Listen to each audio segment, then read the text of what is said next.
Ang bansang Israel ang gihatagan sa atong Ginoong Dios nga ah, trabaho nga magdala sa iyang pangalan sa tibuok kalibutan. Sila ang gipili sa atong Ginoong Dios sa Old Testament para ibandila ang iyang ngalan sa tibuok kalibutan. Subok nga pamalandungon dahil kining mga tawhana ang nasod sa Israel ay wala nila magampani ang trabaho nga gihatag sa atong Ginoong Dios kanila. O tungod niini, isa sa mga parusa sa atong Ginoong Dios sa kasalanan nga ilang nahimo ay na-exile sila. Hangtod sa New Testament na under sila sa Roman Empire. Hangtod nga nawala ang ilang nasod sa mapa sa kalibutan og naglutaw na lang kini otro, nakita na lang kini otro sa 1948 or 1939 baka dahil sa United Nations nga isa sa atong mga kababayan nga mibutar nga makita na sila usab sa mapa sa kalibutan. Matod ko pa, isa sa parusa nila mao kining nawala sila sa mapa sa kalibutan ug sa atong kapanahonan na lang kini mipatan-aw sila sa pag-usab tungod usab sa grasya sa atong Ginoong Dios. Og sa New Testament dili lamang ang bansang Israel ang gisugo niya niini kung dili ang mga Kristohano na. Dili na bansang Israel dahil wala sila motuo sa atong Ginoong Kristo. Isa sila sa hinungdan nga giparusahan sila sa atong Ginoo. Munang na-exile sila kahit saang mga nasod. Gani sa Second World War ay sila man ang grabe nga kahirap, grabe nga matay sa kanila sa death chamber ni Hitler dito sa Europe. Mula gina nga karon sa New Testament dili na ang Israel ang gihatagan niini nga trabaho sa atong Ginoong Hesukristo kung dili ang tanan nga mga tawo nga na-convert sa Christianity. Ibig sabihin, ang mga Kristohanon ang gihatagan sa atong Ginoong Kristo sa trabaho nga imantala ang iyang pangalan sa tibuok kalibutan. Every person sugo sa atong Ginoong Kristo nga dapat mahimong disciple niya, mahimong tinuod nga Kristohanon. Muna nga ang title sa iyang sugo sa kung makita nato sa atong mga Biblia, The Great Commission. Dahil nahimo kining great dahil ang tanang tao sa tibuok kalibutan himuon man niyang disciple og ang muhimo niini ang tanang mga Kristohanon usab. Walay exempted niini tanang mga Kristohanon. Muna nga sa Acts chapter 10 makita nato dinhi sa Acts chapter 10 ang usa ka Gentile captain sa mga sundalo nga na-convert to Christianity dahil gidungog daw sa Ginoo ang iyang mga pag-ampo. Mituo na siya sa Ginoo, nagaampo na siya pero kinahanglan niya nga makadungog sa maayong balita mahitungod sa atong Ginoong Hesukristo. Muna nga gisugo sa atong Ginoong Dios si Cornelius nga paadtuan si Pedro, Apostol Peter para ibalita kanila, isulti kanila ang mahitungod sa maayong balita nga mao ang atong Ginoong Hesukristo. Muna nga kini nga sugo ang Great Commission mao ni ang pinaka-last nga sugo sa atong Ginoong Hesukristo bago siya mikayab ngadto sa langit ug nagalingkod sa trono sa tuos Amahan. Katapusang sugo sa Ginoong Hesus kanatong mga Kristohanon before siya misaka sa langit nga ipamalita siya sa tanang tao nga atong maabot. Munang daghang mga mission para munang mga Kristohanon nga ilag yung isaysay ang may tungod sa atong Ginoong Kristo dili sa unsa pa mang ilang isaysay dapat ang ilang isaysay ang atong Ginoong Kristo kinsa siya, unsa ang atong Ginoong Kristo, unsa ang iyang gusto ngadto sa mga tawo nga wala pa personally nakaila sa atong Ginoong Kristo. Matod pa sa Acts chapter 1 verses 8 to 9, niini nga insidente, ang mga disciples sa atong Ginoong Kristo ay 120 na lang sila ang nabilin nga matinud-anon kaniya. Og nagtago sila, murag nahadlok sila, wala sila mogawas sa didto sila nakapuyo sa upper room. Og wala sila gawas-gawas dahil doon usay saad ang atong Ginoong Kristo o pahimangno niining 120 ka mga disciples niya. Matod pa niya sa Acts chapter 8 verse 9, apan sa pag-abot sa Espiritu Santo kaninyo hatagan niya kamo og gahom. Unya ipanugilon ninyo ang mahitungod kanako dinhi sa Jerusalem, sa tibuok probinsya sa Judea ug Samaria ug sa tibuok kalibutan. So gipahulat ang 120 ka mga disciples sa atong Ginoong Jesucristo sa gahom nga ihatag kanila sa atong Ginoong Jesucristo nga mao ang Espiritu Santo. Unsa kini nga gahom? Gahom kini para mahimos lang bold, dili sila mahadlok, dili sila maulaw. Pag panugilon mahitungod sa atong Ginoong Jesucristo. Dahil nining higayuna nanghadlok na sila dahil ang founder sa Christianity nga ang atong Ginoong Jesucristo mismo ay gipatay sa Roman government. Muna nga wala sila magsaya-saya sa ilang kaugalingon kay gipatay gani ang ilang pangulo, sila pakaha. Muna nga gi-encourage sila sa atong Ginoong Jesucristo. Pag abot sa Espiritu Santo, tagaan kamo gahom para maging maisugon kamo, bold kamo sa inyong pagistorya, mahitungod kanako. Ug makita nato sa Acts chapter 2 nga niabot ang Espiritu Santo ug nianang adlaw nadugangan sila og 3,000 ka mga tawo nga nagtuo sa atong Ginoong Jesucristo.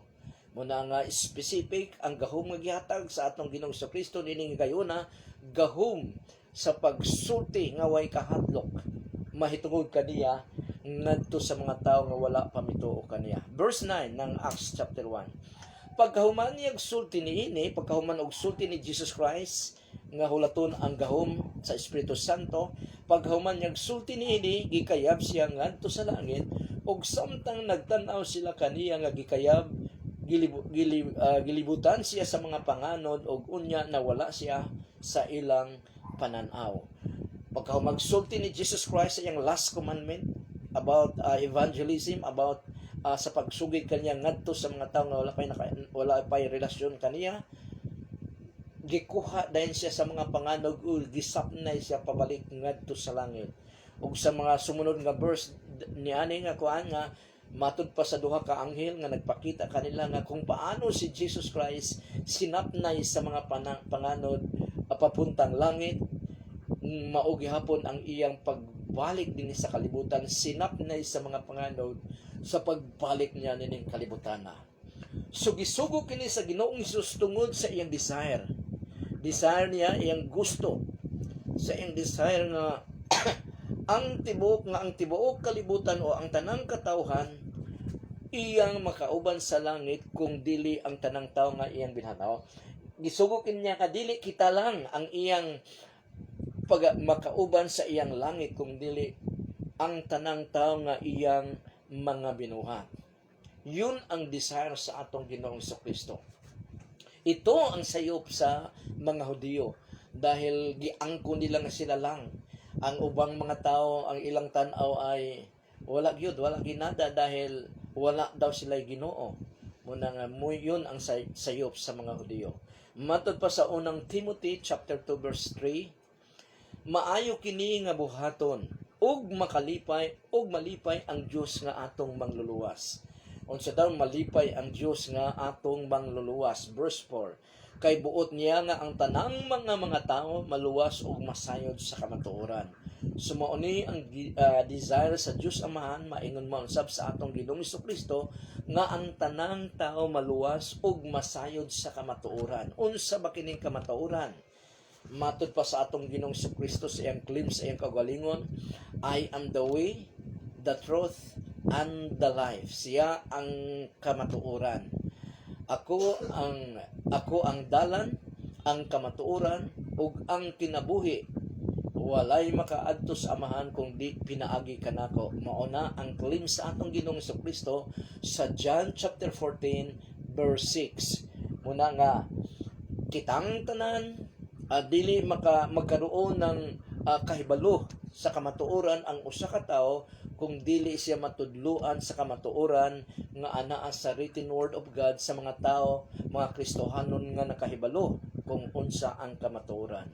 So Ibig sabihin dahil gisugo ang bawat Kristohanon sa atong Ginoong Kristo nga manguha og mga tao para dalon sa iyang gingharian, dalon diya sa kaniya, sa iyang presensya.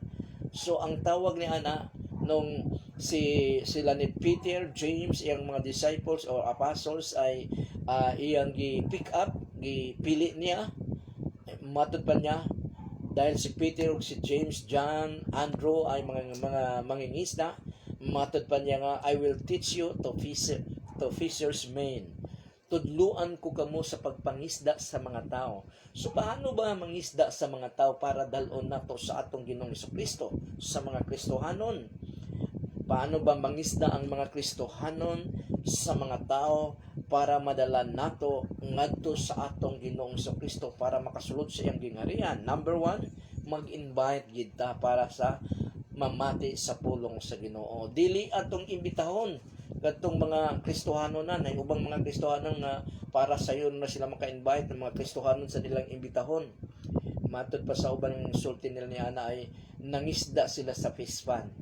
Ang atong imbitahon ang mga tao nga wala pa makaila sa atong Ginoong Dios, Ginoong Kristo personally para mahibal-an nila, masabta nila ang kamatuoran nga mao ang atong Ginoong Kristo. Mag-invite kita para mamati sila sa pulong sa Ginoo. Matod pa sa Acts chapter 10 verses 23 to 24 concerning sa insidente ni Cornelius nga gipakuhan niya si Peter, matod pa dinhi gipadayon sila ni Pedro og didto kinsa gipadayon ni Pedro ang mga sinugo ni Cornelio para kuhaon siya from Joppa to Caesarea. Ang kalayon sa Joppa ug Caesarea ay usa ka adlaw ang ilang binaklaya. Sila matod pa dinhi gipadayon sila ni Pedro og didto sila nakatulog ni adtong gabiona. Pagkasunod nga adlaw miuban si Pedro kanila may pipila usab ka mga Kristohanon or tumutuo sa Joppa nga miuban kaniya. So malagi na gikuha si Apostol Peter para gustong madunggan ni Cornelio kung unsa ba ang isulti ni Peter nga gisugo sa Dios para kuhaon siya. O dili lamang si Peter ang miadto dito, kung dili apil na may pipila ka mga Kristohanon nga giubanan si Peter para dili man lang si Peter mag-inusara. Matod pa sa pulong sa Ginoo sa Ecclesiastes, mas maayo ang duha or tulo kaysa usara. Dahil kung mahulog daw ang isa, dunay makakuha niini. Kung mahulog sa bangin, dunay makakuha niini.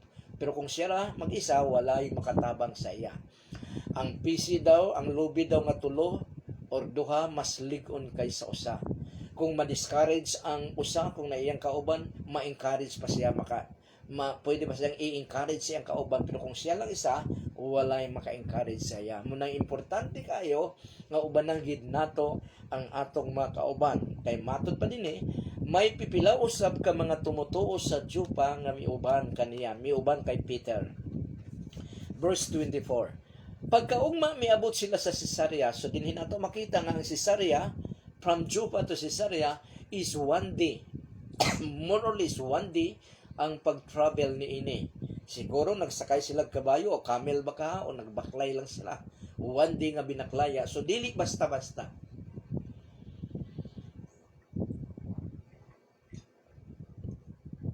Dili basta-basta ang pagsunod nila sa sugo sa atong Ginoong Dios. Dili basta-basta ang pagsunod ni Cornelius sa pagsugo kaniya sa atong Ginoong Dios nga kuhaon si Peter para makabati siya sa maayong balita mahitungod sa atong Ginoong Kristo. Pakatandaan nato nga kini si Cornelius ay Diyos nun nga tao. Nagaampo siya every alas 3 ng hapon o nagatabang siya sa mga kabus. Gitabangan nila fight niya financially. So buotan gikini si Cornelio nga tao, maayong tao kini siya. Pero kulang pa ang iyang pagkamaayong tao. Kailangan niya nga makadungog mahitungod sa atong Ginoong Kristo para makumpleto ang iyang pagka-Diyos nun. Dahil ang Gentile nga tao si Cornelio, na-convert siya to Judaism. Unsa ba ng Judaism? Mauna ang religion sa mga Hudyo panahon sa atong Ginoong Kristo. Judaism ang main nga religion nila, ang Christianity ay minority, gani ila kining gina-persecute. So from Judaism gusto sa Ginoo nga mutabok si Cornelio paingon sa Christianity. So muna nga verse 24, pagka ugma miabot sila sa Cesarea, nagahulat kanila si Cornelio ug ang iyang mga kauban og mga silingan nga iyang gidapit, giimbita. Si Cornelio wala niya suluha ang giingon sa atong Ginoong Dios nga mamati kay Apostol Pedro, kung dili nag-imbita siya sa iyang mga silingan, iyang buong pamilya, iyang mga trabahante, dahil captain niya sa sundalo, na siya mga sundalo nga gidala o kauban ang iyang mga silingan ay dapat makabati sa mensahe ni Apostol Peter nga gikan sa Dios. Verse 27. Ong nagpadayon ang ilang panagsulti samtang nanulod sila sa balay. Dito nakita ni Pedro nga daghan ang mga tao nga nagkatigom. So makita nato dinhi sulod sa balay ni Cornelio ay daghang mga tao ang nagkatigom para mamati kay Apostol Pedro. Makita nato dinhi nga kung atong tan-awon sa atong kapanahunan karon, kung dili ka kwarta-kwartahan, dili kasapian nga tao, dili dako ang imong balay. Pero sa panahon sa during 1960s, sa panahon sa mga karaan nga panahon, ang ilang mga balay ay dagko kayo. Nga naman dahil barato ra ang materialis. Gani dili sila magasto, lansang lang ang gastusan nila. Barato ra ang materialis, pero kumpara sa ato karon mahal kayo ang materialis. Muna nga ang balay ni Cornelius dako nga balay, munang daghang tao ay naghulat dito para mamati ni Apostol Peter. Ang unang disciple, kung atong tan-awon, ang unang disciple sa Ginoong Hesus nga nagdala og tao ngadto sa Ginoo through invitation ay si Andrew. Nga sabi ni siya pa ay Andrew is matod pa sa John chapter 1 verses 40 to 42. So makita nato din nga importante kayo ang invitation nato ngadto sa uban para madala nato sa Ginoo. John chapter 1 verse 40. Ang usa sa duha nga nakadungog sa giingon ni Juan, kinsa kining Juan? Juan Bautista. John the Baptist. Usa ang giingon ni Juan, og misunod kang Hesus mao si Andres nga igsuon ni Simon Pedro or Simon Peter. Andrew igsuon ni Simon Peter. Verse 41. Pagkabuntag ipangita dayon niya ang iyang igsuon nga Simon ug gisultihan niya nga nakita nila ang Mesiyas. Ang buoti pasabot sa Mesiyas ay Kristo. So unsa gibuhat ni Andrew? Ang una niyang gipangita ang iyang igsuon nga si Pedro. Og iya dayong gisultian mahitungod sa atong Ginoong Kristo nga nagtugid siya nga mao niya ang Mesiyas, kaya giingnan niya nga nakita namo ang Mesiyas. Og verse 42. Og gidalan niya si Simon kang Hesus, pagabot nila kang Hesus, gitutukan ni Hesus si Simon og giingnan, ikaw Simon nga anak ni Juan, apan sukad karon tawgon ka na nga Sipas. Ang Sipas sa mausab sa ngalan nga Pedro, nga ang buti pasabot ay bato. So si Pedro ay gidala ni Andrew nga iyang igsuon ngadto sa atong Ginoong Hesukristo. O giilisdan dayon sa atong Ginoong Hesukristo ang ngalan ni dahil ang original niyang pangalan ay Sipas. Ang giilis dayon sa atong Ginoong Hesukristo kay Sipas ay Peter. So dili na siya Sipas, si Peter na siya. Matod pa sa atong Ginoong Hesukristo sa 1 Corinthians chapter 5 verse 17 or 2 Corinthians chapter 5 verse 17, kung wa ko masayo, nga ang anaa kay Jesus Christ ay bag-o nang nilalang. Kung ang daan mong pagkatao nga puno sa mga bisyo, impluwensya sa yawa, kalibutanong mga butang, pag ikaw ay naa na kay Kristo, matransfer ka na kay Jesus Christ, bag-o ka nang nilalang, kay ang imong ikinabuhi karon ang kinabuhi na sa atong Ginoong Kristo, o ang daang kinabuhi nga impluwensya sa yawa ay mamatay na kini mulabay na kini, mawala na kini dapat. Muna nga dinhi na bago ang unang gibago sa atong Ginoong Kristo ay ang pangalan ni Sipas nga mao nga ibayloan niya og Peter. So ang Sipas or Peter nahimong martyr sa Ginoong Hesus na gipakamatyan gini Pedro sa iyang pagtuo ang atong Ginoong Hesukristo. Ikaduha, unsaon ba para mangisda sa mga tao nga madala nato sa atong Ginoong Dios? Dili ta magpili-pili og tao. Walay pagpipili kung unsa nga klase sa tao nga i-persuade nato para ma-born again through God's Word. Para sila ay mahimong tinuod nga Kristohanon pinaagi sa pulong sa Ginoo sa conviction sa Espiritu Santo. Matod pa sa Acts 25:26, sa pag-abot ni Pedro gisugat siya ni Cornelio og miluhod sa pagsimba kaniya. So pag-abot sa panimalay ni Peter kay Cornelius, naadayon si Cornelius og miluhod si Cornelius sa reason nga simbahon niya si Apostol Peter. Unsay response ni Apostol Peter sa gibuhat ni Cornelio? Apan gipatindog siya ni Pedro o giingnan, ayaw ka na buhata, tao lamang ako. So makita nato dinhi nga wala musugot si Pedro nga simbahon siya ni Cornelio dahil tao lamang siya. Kay ang usa ka tao, ang atong Ginoong Dios, ang gisugo sa atong Ginoong Dios nga ang simbahon ay siya lamang. Kung si Peter dawaton niya ang pagsimba ni Cornelius ay nakasala siya. Nga naman dahil dili gusto sa atong Ginoong Dios nga ang iyang pangalan, ang iyang honor ay maadto sa uban. Tapos kung mosugod si Peter, giangkon niya ang honor nga dapat lamang sa Ginoo. Ang Ginoo lamang ang simbahon. Munang sa Revelation chapter 22 verse 8, kung ako nasayop, dito makita nato nga si John the Beloved, ang human author sa Revelation, nung makita niya ang gipadayag sa anghel kaniya mahitungod sa gideklara sa atong Ginoong Dios, the book of Revelation, sa mga butang nga umaabot pa, miluhod si Peter kay gusto niyang simbahon ang anghel nga nagpakita niini. Gibadlong siya sa anghel og mingon ang anghel nga, ayaw ka na buhata dahil sulugoon lamang ako sa Dios sama kanimo og sa tanang mga nagatuo sa atong Ginoong Dios. So bisan ang anghel wala magpasimba kay Peter dahil nag-ingon ang Ginoo nga ang simbahon ay ang Dios lamang, ang Ginoo lamang. Ang atong Ginoong Hesukristo ang ang simbahon dahil gidawat niya ang pagsimba dahil siya ay Dios nga nagpakatao. Muna nga dili gid gihatag sa atong Ginoong Dios ang honor nga para kanya ngadto sa uban. Og ang modawat niini nakasalo sa atong Ginoong Dios dahil gipasagdan niya ang tawo nga misimba kaniya. Subo nga pamalandungon dahil daghang mga tao nga sa atong kapanahonan karon nga gasimbahon nila ang tao mismo, mura gasimbahon nila ang tao mismo, nga mas ginasimba nila ang tao kaysa atong Ginoong Dios.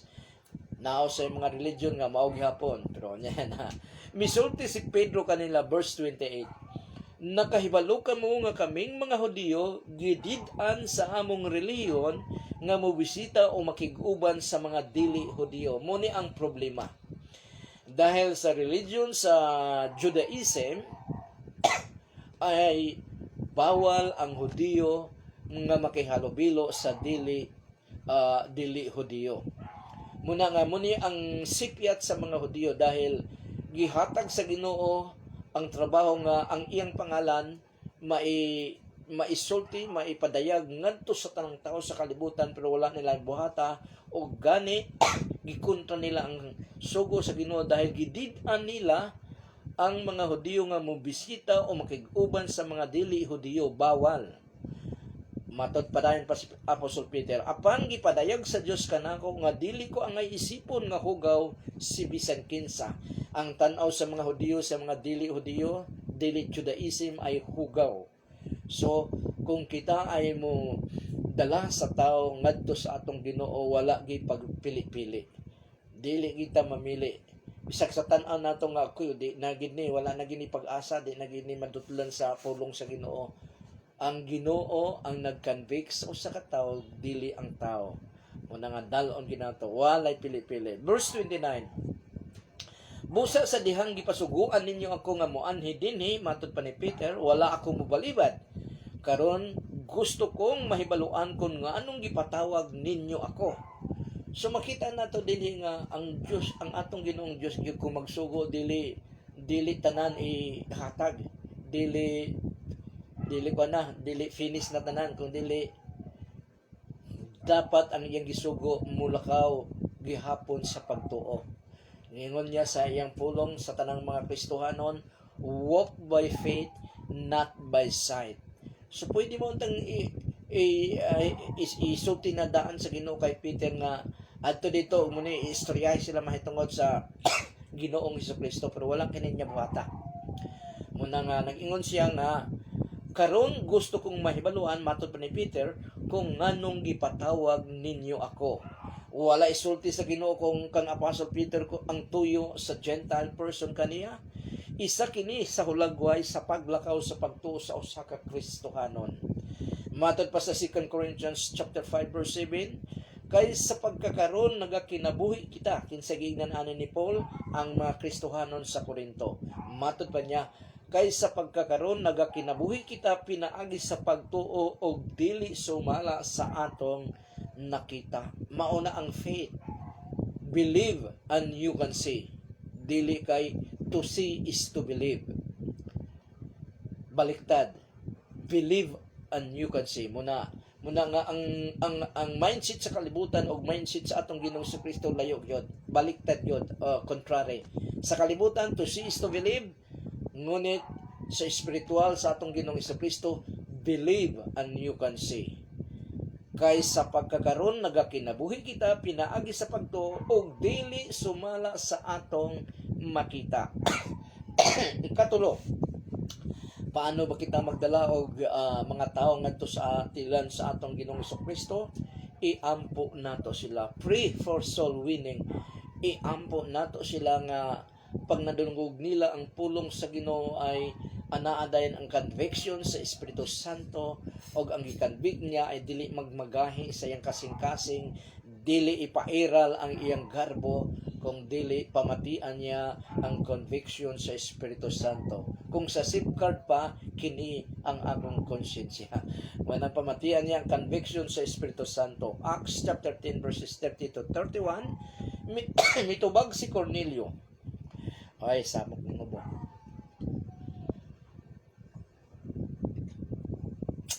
Mitubag si Cornelio, tulo na kaadlaw gikan karon ang milabay sukad sa akong pag-ampo dinhi sa balay. Ug ingon usab ni ining orasa mga alas 3 sa hapon, samtang nag-ampo ako, kalit lamang nagpakita kanako ang tawo nga sulaw og bisti. Sumuning anghel. Ug miingon siya kanako, Cornelio, gidungog sa Dios ang imong pag-ampo. Og nahinumduman niya ang imong pagtabang sa mga kabos. Sumuning atong gikuan nga si Cornelius ay Dios nun nga tao, maayog binuhatan, pero kinahanglan pa niya makadungog sa mensahe sa atong Ginoong Kristo. Makadungog sa maing balita about sa atong Ginoong Kristo. Ang request ni Apostle Paul nga ipag-pray nga mo prosper ang Word of God sa mga dili Kristohanon.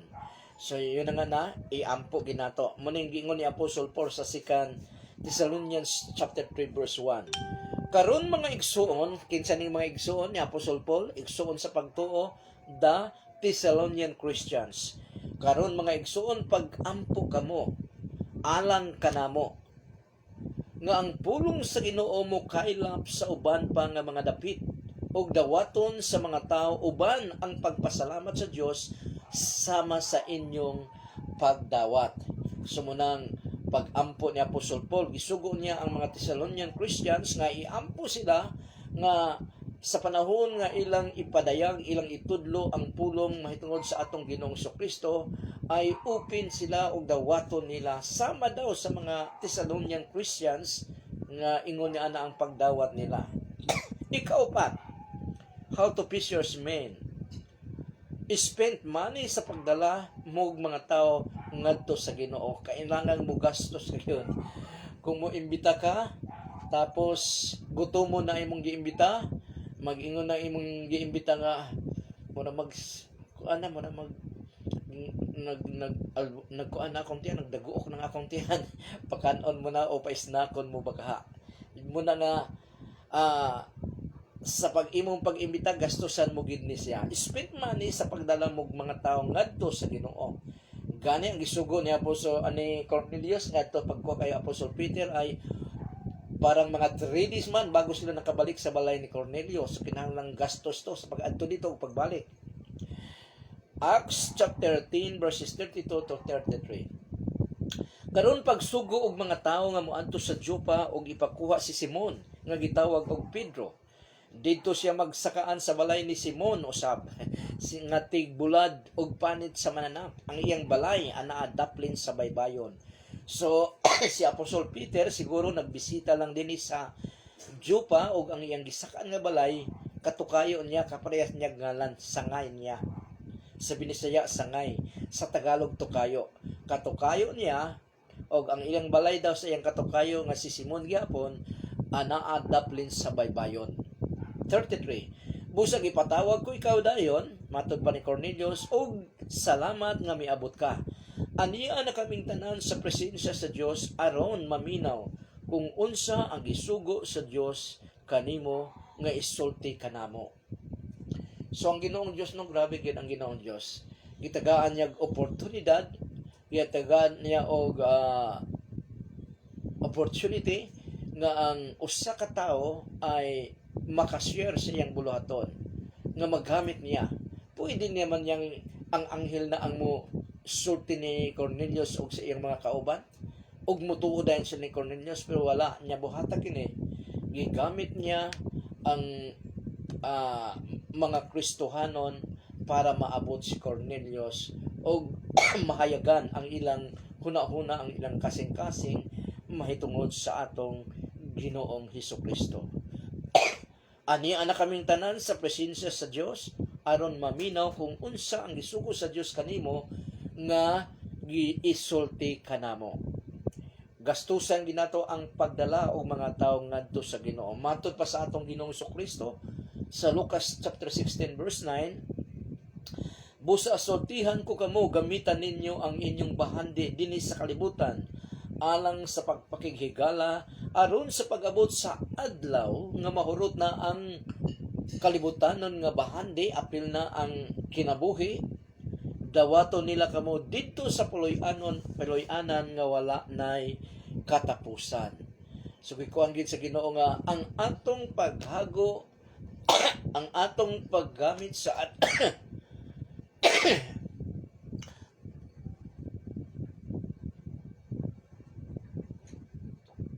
paggamit sa atong financial ung unsa man na para pag saging harian sa atong Ginoong Dios duna gyud nay reward kay gisugo man niya. Dili lamang kita makadawat sa kinabuhing dayon kung dili reward pagyod. Matod pagani sa atong Ginoong Hesukristo o sa katubig lang o sa kabasong tubig nga bugnaw nga ihatag sa akong sulugoon dahil kini ay akong sulugoon dili gid mawala ang ganti niya gikan kanako. Yun ang promise sa atong Ginoong Hesukristo. Og siguradong tumanong gud niya kana nga promise dahil dili man siya bakakon nga Dios. Muna nga mga Kristohanon magmatinud-anon kita sa atong Ginoong Hesukristo og sundon gid nato ang gisugo sa atong Ginoong Hesukristo kanato dahil ang atong Ginoong Hesukristo pagbalik niya nining kalibutan na dala-dala niya ang ganti para kanato. Ikalima, itudlo ang pulong sa Ginoo dili ang teaching sa tao. Kinahanglan nga ang pulong sa Ginoo ang Word of God, ang pulong ni Jesus Christ nga gipasulat niya sa iyang mga apostles mao gid na ang atong gitudlo dili ang atong teaching para dili kita ang may taas kung dili ang may taas ang atong Ginoong Hesukristo. Matud pa sa Acts 34 to 41, Busa miingon si Pedro, karon nahibaluan ko na nga ang Dios walay pinalabi. Munang kapatsada sa atong Ginoong Dios, walay favoritism, walay pinalabi. Tanan kita pantay sa mga mata sa atong Ginoong Dios. Pantay. Muna nga naalay halimbawa sa simbahan, naalay nagadumala, lain-lain ang atong function. Pero sa mga mata sa atong Ginoong Dios, pantay kitang tanan, walay pinalabi, matod ba din ni Apostol Peter. Kung ang tao may kahadlok sa Dios ug matarong ang iyang binuhatan, bisan diin pa siya nga nasod, magikan dawaton siya sa Dios. Kung kinasing-kasing ang iyang pagduol sa Dios. 36. Nadunggan ninyo ang maayong balita nga gisulti sa Dios kanamong mga Israelinhon nga ang tao makapasiguli, ma-reconcile na ngadto kaniya pinaagi sa pagtuo kang Hesukristo. Siya ang Ginoo sa tanan. So paano ma-restore ang guba nga relasyon sa tao ngadto sa atong Ginoong Dios? Pinaagi sa pagtuo sa atong Ginoong Hesukristo, matod pa dinhi. Nadunggan ninyo ang maayong balita nga gisulti sa Dios kanamong mga Israelinhon nga ang mga tao makipasiguli na ngadto kaniya pinaagi sa pagtuo kang Hesukristo. Siya ang Ginoo sa tanan. Matod pa din ni Apostol Peter, si Jesus Christ ang Ginoo sa tanan. 37 to 38. Naibaluan usab ninyo ang mga nahitabo sa tibuok probinsya sa Judea, mahitungod kang Hesus nga taga Nazareth. Dili ba nagsugod kini sa Galilea human sa pagwalin ni Juan, mahitungod sa pagbautismo? Gihatagan sa Dios si Hesus sa Espiritu Santo gahom ug tungod kay ang Dios kauban niya, giayon niya ang tanang mga gipaantos sa yawa. Miadto siya sa nagkalain-laing mga dapit ug naghimo siya mga maayong butang. Kami gayud makapamatuod sa tanan iyang gipanghimo tungod kay nakita namo ang iyang mga gipangbuhat sa Jerusalem ug sa ubang mga lungsod sa mga Hudiyo. Gipatay siya sa mga Hudiyo pinaagi sa paglansang sa cross. So atong makita dinhi ang pagsulti ni Apostol Peter ay ang iyang giistorya ay mahitungod sa atong Ginoong Hesukristo ngadto kay Cornelius ug sa iyang mga kauban. Wala siya gisulti nga dili ang atong Ginoong Hesukristo. Muna ang gipamalitan niya ang atong Ginoong Hesukristo ngadto sa uban. Verse 40. Apan gibanhaw sa Dios sa ikatulo ka adlaw ug gipakita kanamo nga siya buhi. Si Jesus Christ gibanhaw sa Dios sa ikatulo ka adlaw ug gipakita daw nga si Jesus Christ ay buhi gyud.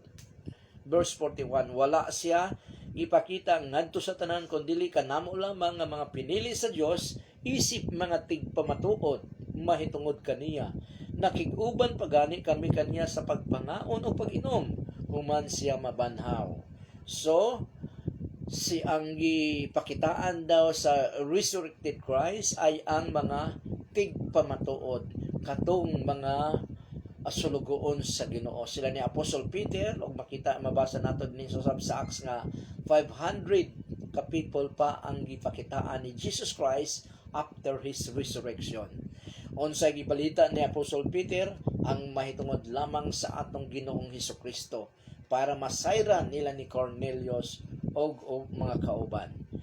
Ang conviction lamang sa Espiritu Santo pinaagi sa Word of God ang may gahom nga maborn again ang usa ka tawo o wala nay lain pa nga siya mutuo sa atong Ginoong Hesukristo. Matod pa sa Romans chapter 1 verses 16 to 17, matod pa ni Apostol Pedro sa mga Kristohanon sa Roma, dili nako ikaulaw ang pagsangyaw sa maayong balita.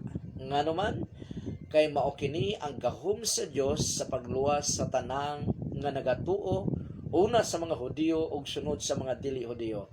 Unsa ang gahom sa Ginoo para pagluwas sa usa ka tawo? Ang pulong sa Ginoo. Matod pa dinhi. Naghinay na nga akong suga.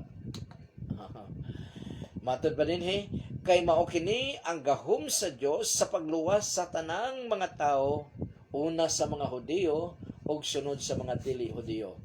So unsay gahom sa pagluwas? Ang maayong balita mahitungod sa atong Ginoong Hesukristo, ang pulong sa Ginoo. Verse 17. Kay gipadayag sa maayong balita nga gipakamatarong sa Dios ang mga tawo pinaagi lang gayud sa pagtuo, wala na lain pa. mahimong righteous ang usa ka tawo atubangan sa atong Ginoong Dios through faith, pinaagi sa iyang pagtuo sa atong Ginoong Dios. Balikon ko, kag ipadayag sa maayong balita sa written word of God nga gipakamatarong sa Dios ang mga tawo pinaagi lang gayud sa pagtuo. Sumala sa kasulatan, ang tao nga gipakamatarong sa Dios tungod sa iyang pagtuo magkinabuhi sa walay katapusan. Ang susi, pagtuo sa usa ka tawo para magkaroon siya ng eternal life. Magpuyo siya adlaw-adlaw nining kalibutan na pinaagi sa pagtuo ni Jesus Christ. Muna nga dahil mituo siya kay Jesus Christ, ang resulta maayo ang iyang batasan, maayo ang iyang binuhatan. Kay nagtuo man siya sa atong Ginoong Kristo. Ang gidawat sa atong Ginoong Dios nga maayo nga binuhatan, ang binuhatan nga bunga sa pagtuo nato sa atong Ginoong Kristo. Para dili mawalan ng kabuluhan ang kamatayon sa atong Ginoong Kristo sa krus ng Kalbaryo, iagigid naton sa kaniya ang tanan natong pagahimuon. Sumauna ang the righteous shall live by faith. So lastly, ikaw nga pag-fisher sa mga tao nga madala nato sa Ginoo, tumana ang sugo sa Ginoo concerning sa soul winning o pagpamatuod sa Ginoong Hesus. Tumanon ginato. Dili nato tumanon wala tay freedom. Ang tanan nga gisugo gusto sa Ginoo sa mga Kristohanon ay ang pagtuman lang gid kaniya. Mao na ang atong freedom. Kung dili kita magtuman, kontrary na sa iyang kagustuhan, nakasala na kita. Matod pa ni Santiago, ni James nga kung nakahibalo ka nga maayo ka nga buhaton tapos dili mo buhaton, nakasala ka. So tanang sugo sa atong Ginoong Kristo pa atong ging pagabuhaton para dili kita makasala. Acts chapter 10 verses 42 to 43, gisugo niya kami sa pagwali. Matod pa, nagpadayon sa Apostol Peter. Gisugo daw sila sa pagwali sa atong Ginoong Dios. O apil na ang tanang mga Kristohano ni ana. Gisugo niya kami sa pagwali sa maayong balita ngadto sa katauhan ug sa pagpamatuod, witness nga siya ay buhi gyud, siya ay maayo nga Dios. Witness, pagpamatuod nga siya mao gayud ang gipili sa Dios nga mahimong maghuhukom sa mga buhi ug sa mga patay. Si Jesus Christ lang ang gihatagan og otoridad sa atong Ginoong Dios nga mag-judge sa tanang tao. Nganuman, because He is the Son of Man. Nahimo siyang tao busa, alam niya ang tanan sa usa ka tawo, maging ang iyang feelings, maging ang iyang kasing-kasing, because Jesus Christ is the Son of Man. Muna nga siya lang ang ihatagan og otoridad, matod pa dinhi nga maghukom sa mga buhi ug sa mga patay. Dili ang Dios Amahan kung dili si Jesus Christ lamang. Si Kristo maoy gingon sa tanang mga propeta nga ang tanang mutuo kaniya, mutuo gihapon. Mutuo kaniya kay Jesus Christ pasayloon sa ilang mga sala pinaagis sa iyang ngalan. Muna nga tumanon gid nato ang sugo sa atong Ginoong Kristo. Gastusan gid nato ang pag-imbita sa atong gustong mamahimong matinud-anon nga Kristohanon. Ipakita gid nato ang atong kinabuhi nga lahi kaysa kaniadto. Ang atong kinabuhi ay tinuod na gid nga Kristohanon. Ang atong sinultian, ang atong mga binuhatan para ang atong maimbita ay ganahan usab sila para maging kagaya kanato. Kay kita man ang nag-imbita. Mao kini ang sugo, pinaka-importanteng sugo sa atong Ginoong Kristo. Dili naman pinaka-importante dahil ang pinaka-importanteng sugo sa atong Ginoong Kristo is to love Him with all our hearts, mind, spirit, and soul. So kung gihigugma nato ang Ginoong Kristo, tumanon usab nato ang iyang sugo. So dili partial lang ang pagtuman sa sugo sa atong Ginoong Kristo, kung dili tanan gayon. Masayop man ta, pero at least do na tayo desire sa pagsulod kaniya. Kung makasala kita, matod pa sa atong Ginoong Kristo, confess your sin. If you confess your sins, God is faithful and just to forgive you and cleanse you from all of your unrighteousness. Muna nga maigsoon, naway, dahil kita ay mga Kristohanon, giatang sa atong Ginoong Diyos ang iyang pangalan, sa atong mga balikat para atong dalon ngadto sa mga tao nga wala pa makaila personally sa atong Ginoong Jesucristo para sila makahibalo kung kinsa ang kamatuoran, unsa ang kamatuoran, og ang kamatuoran mahimong sentro sa ilang kinabuhi gaya sa atong kinabuhi. Daghan kay salamat sa tanan nga nanan-aw niini nga pagtulon-an about how to fishers men to the Lord Jesus Christ para dito sa atong Ginoong Jesucristo, og ang Ginoo ang manalangin kaninyong tanan. And the Lord bless you and keep you. The Lord make His face shine upon you and be gracious to you. The Lord lift up His countenance upon you and give you peace. Og ang tanang mga anak sa Dios magaingong, Amen and Amen. Maayong gabi sa tanan, from Cagayan de Oro to every corner of the world. Bye-bye.